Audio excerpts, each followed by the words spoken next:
بسم الله الرحمن الرحیم. زما نوم ډاکټر زامن حسین دی. زه as a gastroenterologist یم. بیسیکلی نن یو ټاپک چې هغه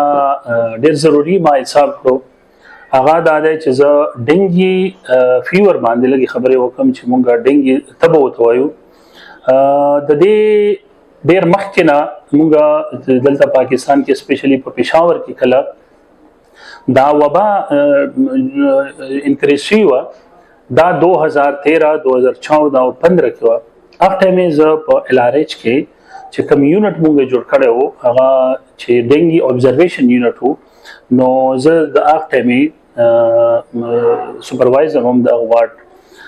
نو ډنګي بیسیکلی سدي ډنګي بیسیکلی یو هغه تبه ده چې یو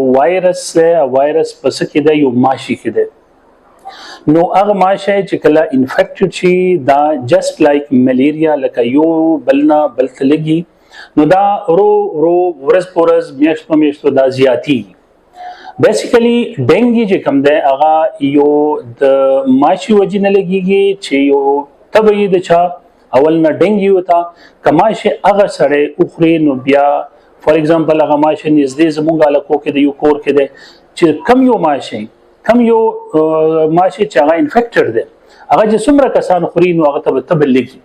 نو ما پښتو کې لګ دا شی ایکسپلین کو چې دا هغه یو تبه دی چې دا ماشي یو بلنا بلته وړي ډنګي فیور پاول کې داسم کې د لشي چې چا ډنګي فیور شته خو هغه سمپټمز نه خي مطلب ای سمپټومټیک چاته تبه نیوي شروع شوي چاته بدن دردونه نیوي شروع شوي نو ډنګي اخ کس کې مشته دی خو بنسبت اخ کس کې چې چا ماشي خړلې او هغه کې تبه شروع شي نو هغه ډیر سیریس ده بنسبت هغه چا کې چې هغه ډنګي فیور ورکوي هغه سمپټمز نه ډیولپ کړي نو دوه قسم دغه دي یو دا دی چې چا کې تبه ډیولپ شي یو تبه نه ډیولپ شي نو چې چا کې تبه ډیولپ شي هغه ډیر زیات مخکې سیریس کېدلی شي دا یو هغه تبه دی چې هغه ماشي وجنه لګي او ډیر تیز تبه چې هغه عام غسر نه کنټرول کیږي اټول نه غټ سمپټمز دا ده دویم سمپټم دا ده چې انسان په جسم کې ډیر سویر درد شروع شي دیتا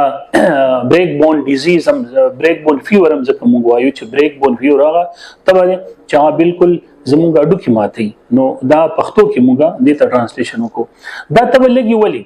دا لګي چې کله دا ماشه رو زیاتی مطلب ماشه کله زیاتی د ماشو د افزایش خپل طریقې دي ولاړې او بچ کمی د کې د ماشه د مویست پسند نو نمی چې کله دا ماشه لګزر زیاتیږي نو هغه سيزونه چې هغه نه وجنه ماشه زیاتیږي د بستاسو پرسنل او انفرادي او چې کوم د اجتماعي دا کوششونه وکوي چې د ماشه تاسو سزيات نشي دې د بار څه کول پکار دي اټول ناول خدا پکار دي چې تاسو خپل داسې کپڑے ولې چې د ماشه د ورځې ټایم کې زیات وي دا ماشه سره ورشي خړل کې بیا د شپې یا دغه باندې د خړل نه کې نو کم تاسو بهر وځي یا سیل ته وځي یا ونو لاندې کې نه یا داسې ځکه کې نه چې ماشه زیات وي نو هغه کوشش وکړئ چې هغه کپڑے اچوي چې تاسو باډي ټوټل کور شي ٹھیک ان کیس هغه زیاده زینو موسکیټو ریپلنټ وته وي هغه تاسو لګوي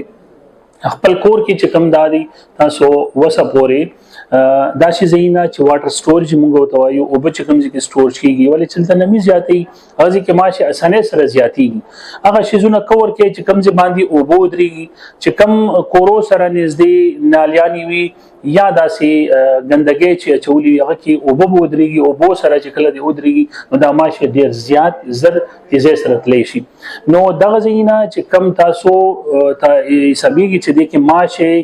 زیات اسانه سره زیاتیږي دا ختم کړي خپل کور صفیانی د خپل محله صفیانی او بیا راشي خپل ملک صفیانی دا چې څومره تاسو کوی دا ماشه بیا ختم کیږي ان شاء الله ختم بشي او تاسو سپری لګي کولای شئ د ماسکیټو ریپلنټ کم سپری دي انسیکټیسایډز دي دا تاسو کولای شئ د دې علاج سړي د دې سپیسیفیک علاج نشته د دې سیمپټومټیک علاج دی خدا نه خواسته که یو پیشنټ دی هغه بار ډینګ سره پریزنټ کیږي نو هغه پیشنټ ډیر سیریس وي او بیا کمپلیکیشن سره راځي مونږ وایو چې خدای دې نه کړي چې تاسو سره د پیشنټ دومره حد ته لاړ شي چې هغه علاج بیا نو آی سی یو کې یا داسې غټ هسپتال کې کیږي نو اول ځلې تاسو ځان پوي کې بده باندې چې کم شي زونه ډینګي لګي هغه تاسو ختم کړي او چې چاته ولګي دا علاج لګو کې سمپل پیناډول یا پیراسټامول ګولیانې دي ها او د دې سپیسیفیک ټریټمنټ نشته دي بهتر دا دی چې خپل ځان تاسو پروټیکټ کړئ